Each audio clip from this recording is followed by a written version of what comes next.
సభకు నమస్కారం.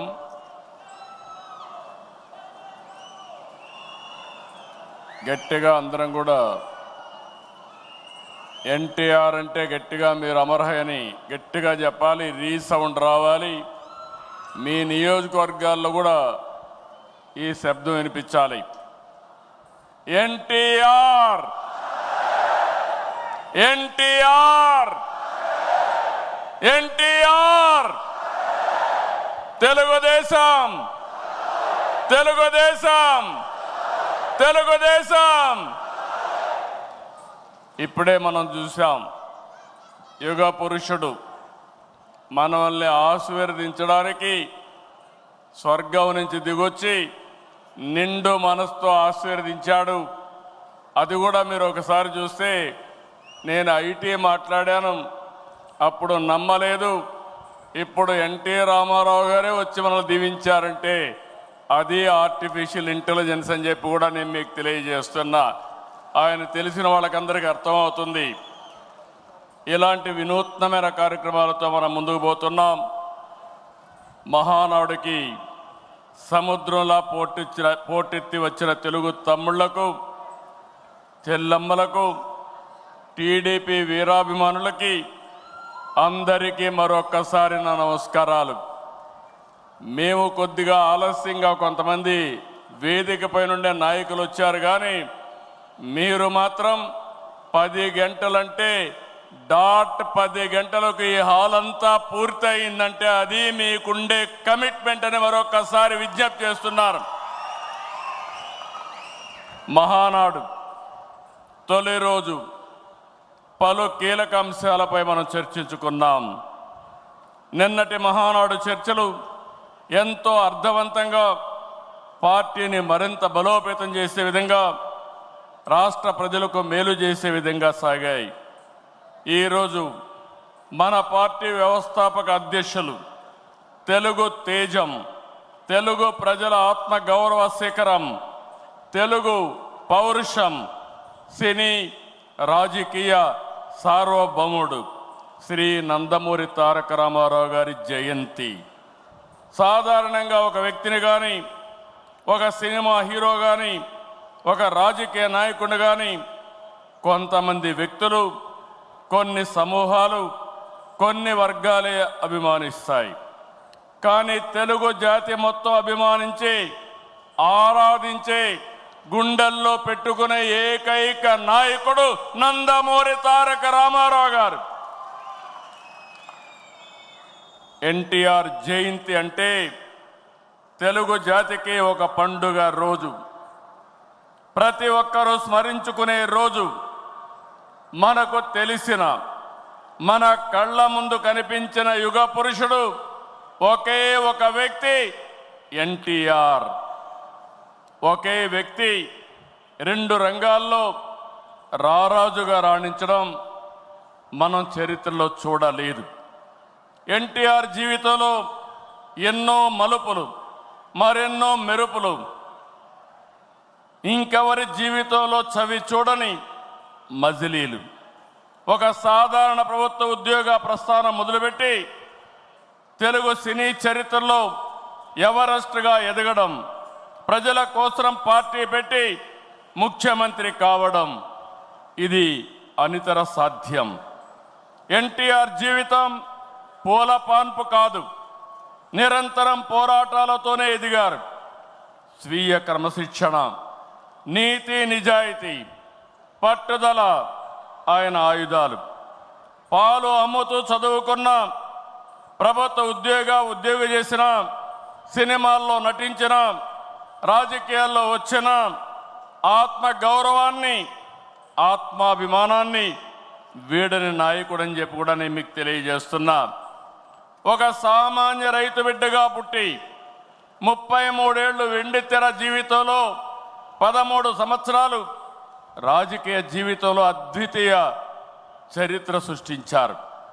అందుకే ఎన్టీఆర్ పేరు తలుచుకుంటే చాలు నరాల్లో ఉత్తేజం వస్తుంది. కొండనైనా ఢీ కొట్టగలిగినవి ఆత్మవిశ్వాసం వస్తుంది, పట్టుదల వస్తుంది. ఆ పేరే 3 అక్షరాలు ఎన్టీఆర్ అని మరొక్కసారి తెలియజేస్తున్నా. ఎప్పుడైనా ఎన్టీఆర్ విగ్రహం ఆయన ఒక్కసారి చూసి, ఆయన రూపాన్ని చూసి మీరు ఏ సంకల్పం చేసినా అది సాధించే శక్తి సామర్థ్యం మీకు వస్తుందని మరొక్కసారి విజ్ఞప్తి చేస్తున్నా. చైతన్య రథంపై తెలుగు రాష్ట్రాలతో తిరుగుతూ గర్జించారు. ఆయన ప్రసంగిస్తుంటే ఆకాశమే ఉరిమినట్లుండేది. పార్టీ పెట్టి 9 నెలల్లో ముఖ్యమంత్రి అయ్యి రికార్డు సృష్టించిన వ్యక్తి ప్రపంచంలో ఒక్క ఎన్టీఆర్ అని చెప్పి నేను మీకు తెలియజేస్తున్నా. ఎన్టీఆర్ అంటే పేదోడికి భరోసా, రైతులకు నేస్తం, తాడి పీడిత ప్రజలకు ధైర్యం, యువతకు భవిష్యత్తు, మహిళలకు అండ, కార్మికులకు అభయం. అన్ని వర్గాలు కీర్తించే ఏకైక నాయకుడు ఎన్టీఆర్. తనను వెండితెర విలవేల్పును చేసిన తెలుగు ప్రజల రుణం తీర్చుకోవడానికి ఆయన రాజకీయాల్లోకి వచ్చారు. అందుకే ఎంత కష్టమైనా వెనుకడుగేయలేదు. 60 సంవత్సరాల్లో రాజకీయాల్లోకి వచ్చి చరిత్ర సృష్టించిన వ్యక్తి.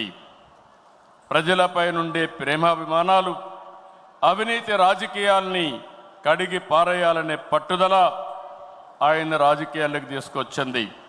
సమాజమే దేవాలయం, ప్రజలే దేవుళ్ళు అనేది పార్టీ సిద్ధాంతంగా మార్చారు.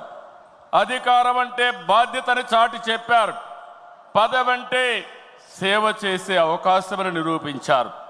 పాలకులంటే సేవకులని చెప్పి దేశ రాజకీయాల అర్థాన్నే మార్చిన ఏకైక నాయకుడు ఎన్టీ రామారావు.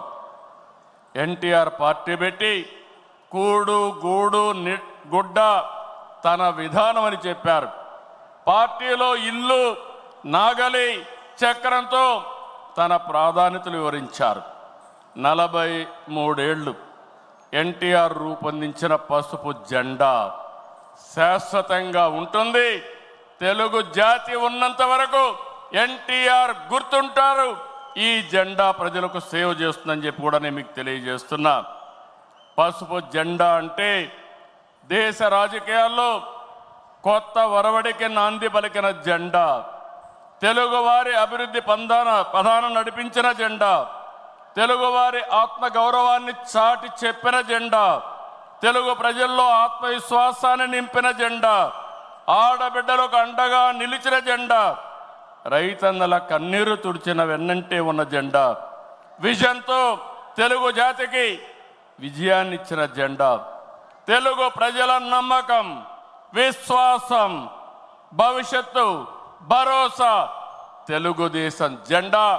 ఆ జెండా చూస్తూ ఉంటే ఎక్కడ లేని విశ్వాసం వస్తుంది. ఇది శాశ్వతంగా ప్రజలకు అండగా ఉంటుందని మరొక్కసారి ఎన్టీఆర్ సాక్షిగా మీ అందరికి విజ్ఞప్తి చేస్తున్నాం. సంక్షేమం, అభివృద్ధి, సుపరిపాలనతో కొత్త వరడికి శ్రీకారం చుట్టిన వ్యక్తి ఎన్టీఆర్. పేదవాడికి పట్టెడన్నం పెట్టాలని 2 రూపాయల కేజీ బియ్యం, అందరికీ పక్కా ఇళ్ళు, బడుగులకు జనతా వస్త్రాలు అందించారు.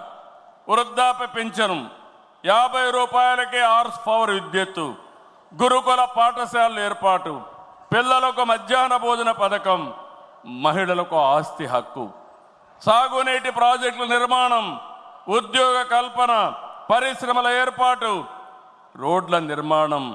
ఇలా సంక్షేమాన్ని, అభివృద్ధిని సమతుల్యం చేశారు.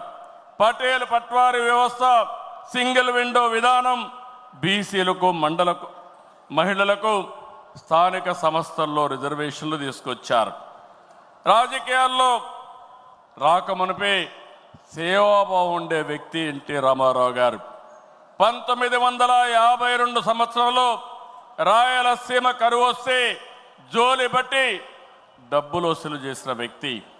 1962లో భారత చైనా మధ్య యుద్ధం వస్తే విరాళాలు సేకరించిన వ్యక్తి. 1965లో భారత్ పాకిస్తాన్ మధ్య యుద్ధం జరిగినప్పుడు 1972లో రాష్ట్రంలో కరువు వచ్చినప్పుడు 1977లో దివిసేన ఉప్పెన. దివిసీమ ఉప్పెన మీరు చూస్తే వేలాది మంది చనిపోయారు. అలాంటి సమయంలో నేనుంటానని చెప్పి అండగా నిలిచిన వ్యక్తి నందమూరి తారక రామారావు గారని చెప్పి నేను మీకు తెలియజేస్తున్నా. మార్చి 29, 1982 తెలుగుదేశం పార్టీ ఏర్పడిన రోజు. నిన్న మార్చికి 43 సంవత్సరాలు. ఇప్పుడు మిమ్మల్ని చూస్తూ ఉంటే రోజు రోజుకు మీ ఆదరణ పెరుగుతూ ఉంది. 4 దశాబ్దాలైంది. ఎన్నో మైలురాళ్లు దాటాం, ఎన్నో విజయాలు, ఎన్నో అనుభవాలు. ఎన్టీఆర్ ఆశయాలు, సిద్ధాంతాలని ముందుకు తీసుకెళ్తున్నాం. ఆయన స్ఫూర్తితోనే సంక్షేమానికి, సంస్కరణలు, అభివృద్ధికి పెద్దపీట వేస్తున్నాం. 2024 ప్రజలిచ్చిన తీర్పు, విధ్వంసం నుంచి అభివృద్ధి వైపు ముందుకు పోతున్నాం. పేదరికం లేని సమాజం కోసం మన నాయకుడు తప్పించారు. ఆయన ఆశయం కోసం నేను ఒకటే ఆలోచించాను, శాశ్వతంగా జీరో పావర్టీ. అంతేకాదు, శాశ్వతంగా పేదరికం లేకుండా చేయడమే కాకుండా ఆర్థిక అసమానతలు తగ్గించి ప్రతి ఒక్కరి జీవితంలో జీవన ప్రమాణాలు పెంచాలనేది తెలుగుదేశం పార్టీ సంకల్పం అని చెప్పి కూడా నేను మీకు తెలియజేస్తున్నా. అందుకే నిన్నే మనం చూసాం, ఈరోజు కూడా మనం కంటిన్యూ చేస్తున్నాం. నా తెలుగు కుటుంబం, 6 శాసనాలు, ఈ 2 కూడా ఒక గేమ్ చేంజర్గా తయారవుతాయి. నేను ఏమాత్రం అనుమానం లేదు, మీలో స్ఫూర్తి చూస్తున్నా. ఎన్టీ రామారావు గారి ఆశీస్సులు ఉన్నాయి. మనం అందరం కష్టపడదాం. 2047కి ప్రపంచంలోనే ఒక అగ్రజాతిగా తెలుగు జాతి తయారవుతుంది. ఇది ఒక సంకల్పం. ఆ సంకల్పాన్ని ఈ కడప మహానాడులో ఎన్టీఆర్ సాక్షిగా మనం అందరం కూడా సంకల్పించి ముందుకు పోవాలని మరొక్కసారి కోరుకుంటూ, అందరం కూడా ఎన్టీ రామారావు గారిని ఒక్కసారి తలుచుకొని ఆయన ఆశీస్సులు మనందరిపైన ఎప్పుడూ ఉండాలని మనం అందరం కోరుకుంటూ, ఈరోజు ఆయనకు ఘనమైన నివాళులు కాకుండా గర్వపడే విధంగా ఎన్టీఆర్ మా నాయకుడు, ఎన్టీఆర్ తెలుగు బిడ్డని గర్వంగా చాటి చెప్పుకుంటామని మరొక్కసారి మీ అందరికి విజ్ఞప్తి చేస్తూ అందరికీ నమస్కారాలు. Thank you.